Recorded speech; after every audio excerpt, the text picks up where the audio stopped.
आज चाहिँ बिहान बिहान उठेर जिम गएको एकजना तोर्पेलाई देखियो। त्यो तोर्पे को भन्न चाहनुहुन्छ भने चाहिँ यो हो त्यो तोर्पे। यो चाहिँ हाम्रो जिमको पाले।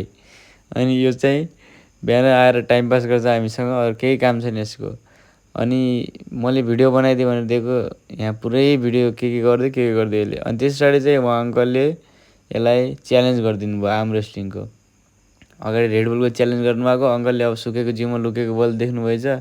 लास्टमा रेडबुल पनि खुवाउनु भएन, थाकेको छु भनेर गफ हानिदिनु भयो। अनि त्यस पछाडि चाहिँ म घर जान्छु भने निस्केको थिएँ। अनि एक्कासी आन्टीको फोन आयो। अनि आन्टी चाहिँ नेपालगञ्जबाट आउँदै हुनुहुन्छ घरमा। त्यसैले अनि म चाहिँ सिन्चु पुगिसक्यो भनेर फोन गर्नुभएको थियो। अनि अब आउन धेरै टाइम नलाग्ने भयो चाहिँ म पनि कफी खाएर बस्छु एकछिन। अनि त्यसरी सँगै लिएर जानु पर्ला भनेर कफी खान गएँ। अनि कफी खाएर बसेँ एकछिन। अनि आन्टी आइसकेपछि आन्टीलाई ल्याएर म घर आएँ। घर आइसकेपछि आज धेरै पछि चाहिँ आन्टीले ल्याएको यो लड्डु, आज मैले सुगर चाहिँ धेरै पछि लिएको थिएँ। अनि खाएको फेरि खाम भएको थियो। त्यही पनि अब आफूलाई कन्ट्रोल, मज्नु कन्ट्रोल भनेर चाहिँ मैले रोकेँ। त्यस पछाडि चाहिँ म काममा गएर अनि काममा भिडियो बनाएको थिएन। त्यस पछाडि सिधै साँझ घर आएँ।